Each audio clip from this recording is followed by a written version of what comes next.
Ini menarik ini. Menarik adalah kenapa kita membahas KIA? Bagaimana dengan dokumen-dokumen pendudukan lainnya? Apa itu pentingnya KIA? Bagaimana memanfaatkan KIA? Nah, yang menarik ini kemudian kita mulai dari ternyata KIA itu ada di beberapa negara yang saya ketahui. Ini model-model KIA di negara-negara lain. Dan juga nanti kita lihat yang di negara Indonesianya. Pertama, kita lihat di Turki. Turki itu menerbitkan KIA sejak lahir hingga anak berusia dewasa, ya. Berusia dewasa itu sampai dia memiliki ID card yang berupa usia dewasa.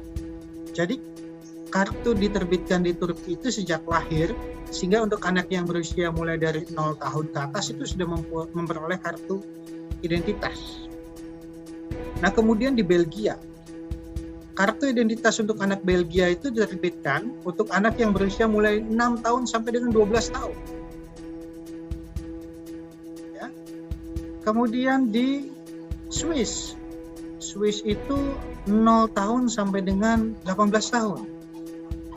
Kemudian ada lagi di Swedia, diterbitkan untuk anak yang berusia mulai dari 13 tahun ke atas. Ini macam-macam ini. Ya. Kemudian di Amerika Serikat diterbitkan untuk anak yang berusia 0 tahun sampai dengan 15 tahun. Jadi ternyata nggak seragam di dunia ini. Ada yang mulai 13 tahun, ada yang sejak 0 tahun, ada yang sampai 15 tahun, ada yang 8 sampai 18 tahun gitu. Nah, kemudian bagaimana di Indonesia?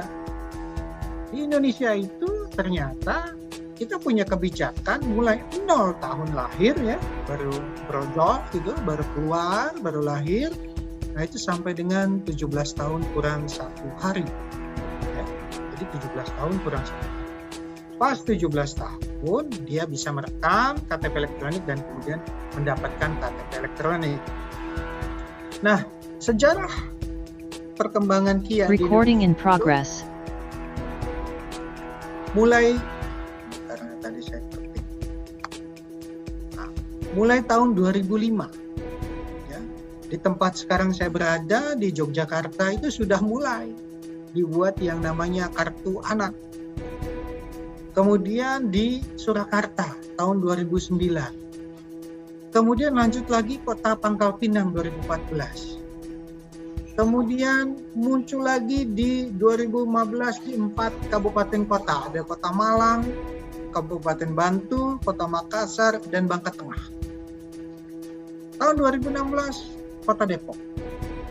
Ya. Tetapi bentuknya berbeda-beda. Masing-masing punya versi masing-masing. Ada logo daerahnya masing-masing. Ya. Dan itu hanya berlaku di daerah penerbit itu. Jadi tidak bisa itu berlaku atau digunakan di daerah-daerah lain. Nah, kemudian ada timbul ketidakpercayaan. Untuk apa ini KIA? Kenapa nggak disentralkan? Dan seterusnya. Ya, sampai ada yang bilang ini inefisiensi. Dan ini juga tidak terintegrasi dengan database Dukcapil yang namanya SIAP. Dan ini juga berbahaya katanya untuk sistem administrasi kependudukannya. Nah, persoalan-persoalan ini, ketidakseragaman ini, ya, hanya berlaku di kabupaten kota penerbit saja, gitu ya. Maka muncullah kebijakan. Ya. Kebijakannya adalah ada di Undang-Undang 23 2006, kemudian ada di Undang-Undang PP 40 sebagai turunannya tahun 2019, ada di Perpres 96 tahun 2018, dan kemudian diseragamkan secara teknis se Indonesia itu di Permendagri 2 2016 tentang kartu identitas anak.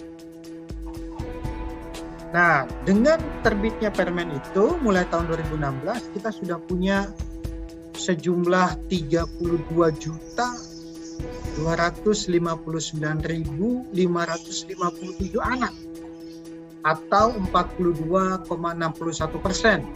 dari seluruh anak di Indonesia berusia 0 sampai 17 tahun itu yang sudah memiliki KIA. Alhamdulillah ini sudah mendekati 50%. Padahal baru 2016 kita terbitkan keseragaman ini, regulasi ini, keserentakan ini. Ya. Nah, kalau kita lihat di bagian kiri atas ada mulai 2015 sampai 2020, progres penerapannya itu 8 di 2015, 58 di 2016, 156 2017.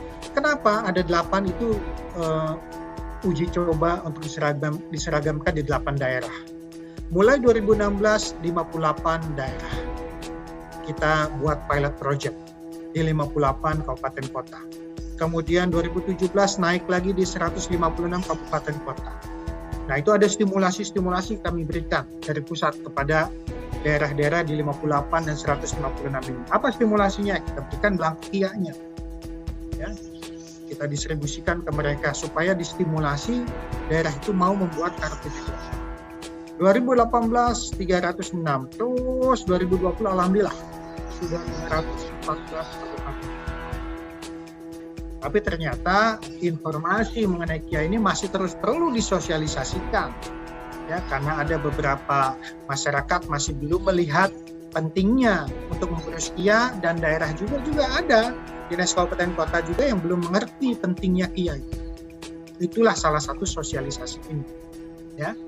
Nah, kita harapkan, kita targetkan 2022 kita akan bisa lebih bagus lagi dari 2021.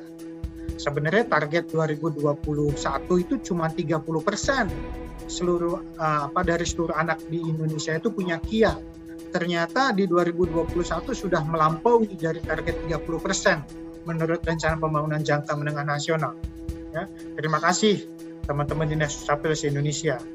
Nah, sekarang di 2021 42,61, di 2022 saat ini insya Allah per bulan Maret ini sudah 50%.